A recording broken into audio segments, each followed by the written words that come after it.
So Magomed Ankalaev has defeated Alex Pereira and is now the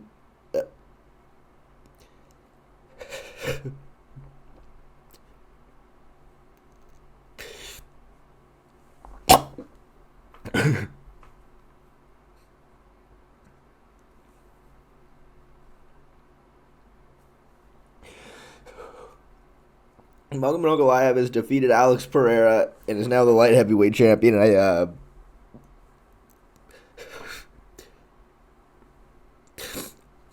so who's gonna beat him? All right, starting off, we have Dricus Du Plessis. Now, Dricus Du Plessis might be a little bit of a long shot, but I think it's a very, very real possibility. He has been talking about moving up to 205. If he beats Khamzat Chimaev, that is probably what's next, so we have to take him seriously here. And I think, essentially, what this matchup comes down to is Dricus Du Plessis, the advantage he has over everybody else at 185 is just the absolute mass and density of him. He is extremely durable, he is extremely powerful and fast, and at that weight class he essentially overpowers pretty much anybody he's going up against. Now, up at 205 pounds, exactly how that will translate, we really don't know, but it's probably safe to say he's not going to be Jan Blachowicz up at 205. No matter what, he is going to be giving up a certain amount of size and strength, which is very vital to how he fights at 185, though I do think his speed will still be a huge advantage. But against somebody like Magomed Ankalaev, who is just so technically solid, very, very rarely overextends, is extremely accurate, a very good boxer, the way that Dricus' defense is, I don't think it translates particularly well here. See, Dricus likes to cover up and absorb shots more often than not, and I don't think that's a smart idea against somebody as accurate, as fast as Ankalaev. I don't think that Dricus is going to be looking to blitz at Ankalaev face first.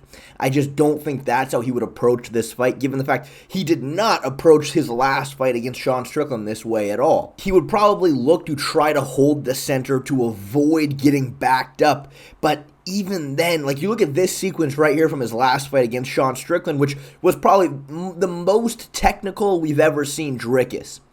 Right here, he throws, and Sean immediately counters him off overextending. Look, that's Magomed Ankalaev's game. And this exact same sequence, but just flip-flop Strickland for Ankalaev, it's going to be way worse for Dricus. And again, I mean, look at this sequence too, right? This kind of cover-up style, I just don't think is going to be very effective against a bigger, faster, accurate boxer in Magomed Ankalaev. And of course, I don't think there's a lot of areas Dricus can take this fight. I think trying to take Ankalaev down is going to be very hard because of how he manages distance. He does such a good job staying essentially in your face, but just barely out of range. It's very rare that Ankalaev is the one running into takedowns, overthrowing and letting you get to his hips. He is very ready for you to try to attack with something, and he either slides away safely or makes you pay for it. Now, maybe Dricus should start drilling some foot sweeps because, obviously Alex Pereira really caught Ankalaev off guard with that on multiple occasions, but overall, I think it's very unlikely Dricus can take this fight anywhere other than on the feet, where I think that the size and strength and power advantage he normally has just isn't going to quite be there, while at the same time fighting an accurate, fast boxer. I mean, in theory, that is who Dricus is going to struggle with the most, because again, he is so big and durable for his weight class. He's never needed to develop really high-level defense. I mean, he just hasn't had to. Of course, I don't think he's going to be reckless in this matchup again, but his sort of cover-up style is going to leave openings that Ankalaev can take advantage of, and I just don't think this is a great matchup for Dricus at all. If I was DDP, I would be waiting for Jiri Prochazka to win the belt before I ever thought about moving up. I think that is a very, very interesting matchup for him, but, that's kind of what it comes down to. Now, I think another interesting thought experiment is Jon Jones, because, look, Ankalaev is a Dagestani, and what we've learned is when you take two people who are first cousins, make them have a baby, take that baby, have make a baby with his first cousin, and then you just keep going down the line, you are just going to start producing world-class talent. And of course, Jon Jones has never faced a Dagestani, so, it's interesting, right? Now, I think as we stand right now, there is this very sort of simplistic view to what Jon Jones's weaknesses is, and essentially what people will tell you is, you have to be a wrestle boxer. You have to be somebody who can wrestle at a decently high level and is primarily a fast, athletic boxer. If you have those two traits, Jon will struggle. I actually don't think that's entirely accurate. I think people look at the Alexander Gustafsson fight and look at the Dominic Reyes fight and they just kind of sum that all up together. But again, I don't think that's quite accurate. Now, Jon Jones does have absolutely shocking boxing defense. I mean, don't get me wrong. It is horrible. It is not good. However, I think when you look at those two fights, I think it more so comes down to Jon Jones' game plan for it, rather than just that is the simple way to beat him. Because when you look at the very first Alexander Gustafsson fight, Jon had a particular game plan in mind. That was, he was going to walk Gustafsson down, try to get in his face, and try to pressure him. And what we saw was Gustafsson was on the outside, moving, evading, circling. He would find his moments to blitz into the pocket with punches. He would land on Jon, and then he would just keep moving. And because he was on the back foot, Jon was having a really difficult time actually getting deep on takedowns. Every time he would shoot, Gus was moving away, and he was able to defend. Now, it ended up being a very, very close fight, and Jon really struggled, but a few years later, they had a rematch, and clearly, Jon got with his team, and they realized, okay, that game plan didn't work, we need something better, and Jon completely dominated the fight. And what he did was, he kept the fight in kicking range. He did not pressure at all. He stayed in kicking range, where he is probably the best in the UFC, was just spamming body kicks, spamming head kicks. And clearly Gustafsson realized, this is a problem, I have to close the distance. And every single time he would try, Jon would essentially just try to maintain range, have one hand up, the other hand extended out, which does sort of keep you safe from getting knocked out. He would just try to move away. When Gus would really try to commit to the entry, he would just duck underneath and make him run into takedown attempts. If he couldn't complete the takedown, that was fine. He would just clinch up, land knees, land elbows, and just stay on the outside. Gus kept trying to close the distance. He was having a miserable time doing it. Eventually, he gets taken down and then dominated on the ground. And boom, that game plan right there is essentially perfect against a wrestle boxer. Perfect. But then you look at the Dominic Reyes fight, and Jon Jones approached that Reyes fight exactly like the very first Gustafsson fight, and all of those same mistakes were there again. He was trying to walk Reyes down. He was trying to pressure him. Reyes was just doing exactly what Gustafsson did in the very first fight, which was move on the outside, blitz in with punches, keep moving away. He really struggled completing takedowns. Of course, Reyes' takedown defense was really, really good. But again, what would have made it so much easier for Jon is if he was getting Reyes to run into the takedowns like he did against Gustafsson. But because Jon was the one having to chase the takedowns, it just made it that much harder. So, I mean, look, I really think against somebody like Magomed Ankalaev, Jon has shown to have the perfect game plan for that fight, which he used in the second Gustafsson fight. Keep the fight in kicking range. Use his length, his height, his reach. Just fucking spam the body kicks, spam the head kicks. Make Magomed have to be the one to go first. When he's doing that, he is not nearly as good. I mean, he is a counterpuncher to a T. Well, look, if Jon was really careful, really cautious, and really respected Ankalaev, which I would imagine he would, he's not going to be gifting him any counter shots. He's just going to be hanging on the outside, spamming kicks, make Ankalaev have to be the one to go first, make him run into takedowns. Now, if Ankalaev is able to defend the shot, well, now you're clinching with Jon Jones, and that is another area where he is arguably the best in the UFC. So I just think for Jon Jones here, this is a very game plan specific fight. If Jon Jones tries to fight Magomed Ankalaev like he fought Dominic Reyes, he's fucked with a capital F. Like, he is going to get brutalized. But again, I think he has shown to be capable of having the perfect game plan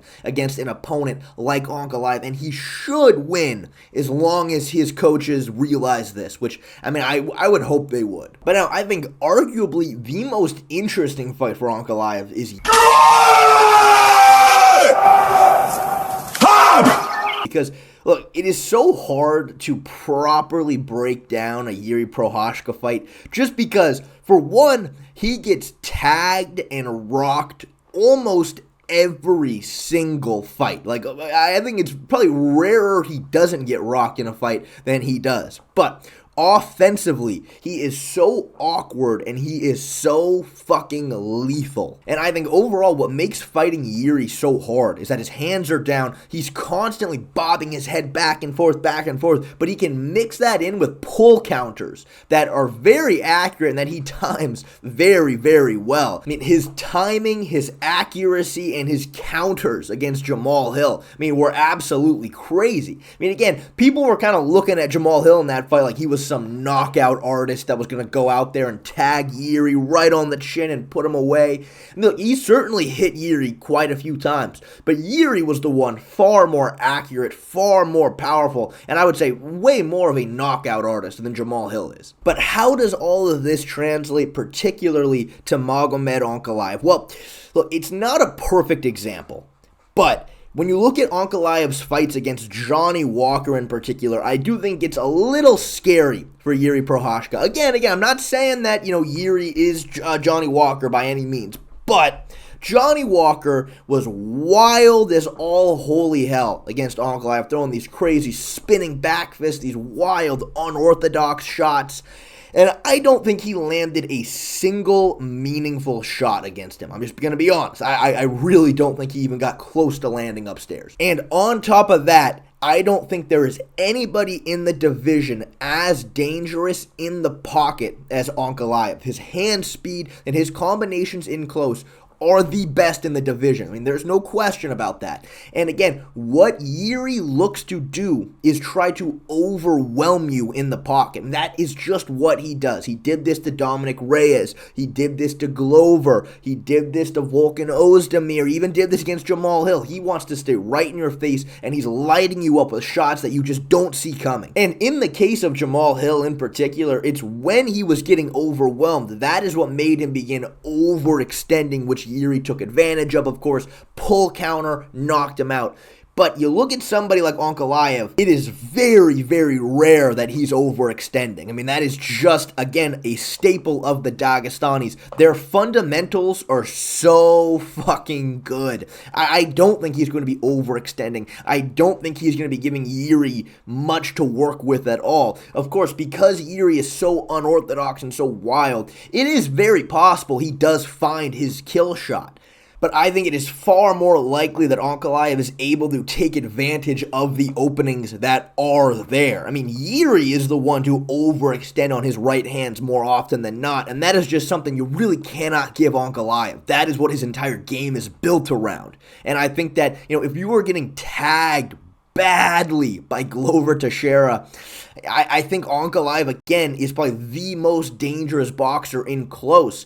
I think that you look at the Alex Pereira fights in particular, and we will circle back to this with the next guy we're looking at, but the very first fight against Pereira got very hesitant because of Jiri's awkwardness. There were so many moments that Jiri was having a lot of success because he was bobbing back and forth, weaving his head around, his arms were low, and Pereira, again, just wasn't throwing. He got very hesitant, he was backing up and evading, and Jiri was able to find success because of this. But in the rematch, Alex completely cleaned this up. He was not hesitant at all. From the very start of the fight, he was immediately making Jiri pay for being so open and being so unorthodox. Even when Jiri would land, Alex would immediately throw back and make him pay for it.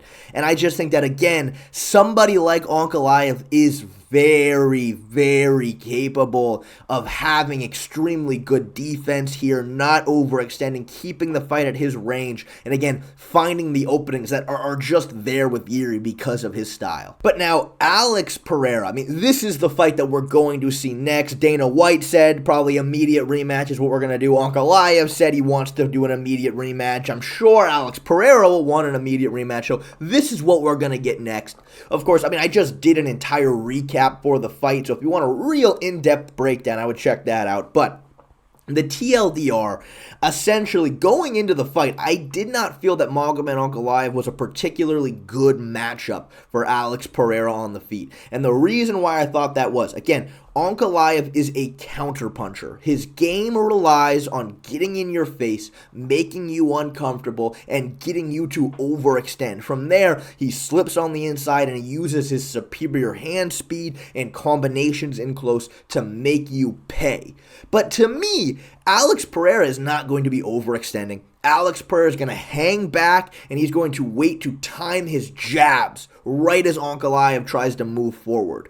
The brief moments we've seen guys have success against Ankalaev, it was doing this. It was not overextending. It was looking to be very jab-heavy, very kick-heavy. In theory, the game plan for Pereira was there, but what we saw was Alex got very hesitant on the feet, and I think it came from the fact that he legitimately was stunned by the speed of Ankalaev and the danger that was there. Because again, going into the fight, we knew in close, in the pocket, Magomed Ankalaev was going to be better. But again, there were moments and there were openings where Ankalaev would close the distance, get in Alex's face, and he would just try to evade. Or, you look at the moment that he got really rocked. Again, Ankalaev is within arm's length of him here. The only thing Alex should have done here was just try to hang back and time the jab. But instead, he kind of switched stances. Again, just got really hesitant, didn't throw anything, and then Ankalaev just stepped in and made him pay for it badly. It wasn't until the very end of the 5th round that we actually saw Alex executed the game plan better. I mean, right here, Ankalaev tries to step in, lifts his lead leg, and this time Pereira did not get hesitant. He immediately timed the jab perfectly and landed it very clean. I mean, compare this sequence to this one right here earlier in the fight. Ankalaev steps in with the lead knee exactly the same way, lands right in front of Pereira. Right here, just time the jab, make him run into it, and he just didn't throw it, and it was a problem. But again, like I mentioned earlier, one other time we've seen Alex like this was the very first Jiri fight. The very first Jiri fight, he absolutely was very hesitant. He was evading, he wasn't throwing, he was definitely stifled by Jiri's awkwardness. And because of that, Jiri was finding a lot of moments of success. But in the rematch, from the very start of the fight, you can tell Alex was so much more prepared. He was not hesitant at all. He was immediately taking advantage of all of the openings that were there. And this time, Jiri had very, very little success. But exactly why Alex was hesitant in this matchup, I mean, again, some people are saying it's the takedown threat. I'm sure that did play a factor, but again, I really think it came down to the fact that he was stifled by the speed and, frankly, the skill of Ankalaev. I mean, Alex honestly was kind of incapable of striking with Ankalaev on the outside. I mean, he just was. You look at this sequence right here, he goes for a straight to the body. Ankalaev saw it coming so easily, brought his hands down to block, immediately countered over the top. He was faster than Alex. I really think that was the big factor here. But of course, the takedown threat was a problem. I mean, Alex was asking Glover throughout the fight how his takedown defense looked. So it was something he was worried about. In theory, after defending every single takedown, no problem, you would assume in the rematch he will feel a lot more comfortable there and it won't be as big of a problem. But again, the speed advantage will still be a problem. And I think that Alex, he did come into this fight a little bit heavier than we've seen him in the past. I think trying to slim down just a little bit, get a little more lean will help him with the speed. And I also think being more kick heavy would help Alex a lot. He did have a lot of success with the calf kicks, I mean, you see, when Ankalaev walked out of the cage, he was limping. I mean, he certainly felt it. Of course, though, especially the fact that the calf kicks were all off of Alex's lead leg, you can't expect him to get a leg kick TKO. You know what I mean? That's probably not going to happen. But in the 5th round, Alex timed a really good calf kick to high kick, and it absolutely rattled Ankalaev briefly. So I think, being more teep heavy, being more high kick heavy, body kick heavy, it will only help Alex against such a boxing heavy opponent. Especially because Ankalaev was doing such a good job hand fighting Pereira's lead hand out in space, kind of eliminating the jab a lot of times. So again, being more kick heavy, having success with the kicks will open up his hands even better. I think essentially what this matchup comes down to is Ankalaev fought his game against Pereira. I mean, he did. What Ankalaev looks to do, he executed perfectly against Pereira. And the fight was still fairly close. I mean, a lot of people are trying to say that Alex should have won. I just don't quite think so. I do think the fight was close, but I do think that Ankalaev probably stole round 3 at the very end with the jab he landed on Pereira right on the chin. But I think Alex has a really solid game plan still that he didn't execute well enough the first time, that he has an opportunity to fix in the rematch. It all comes down to execution. But I do think out of anybody on this list, Alex, in particular, really has a chance to beat Ankalaev here.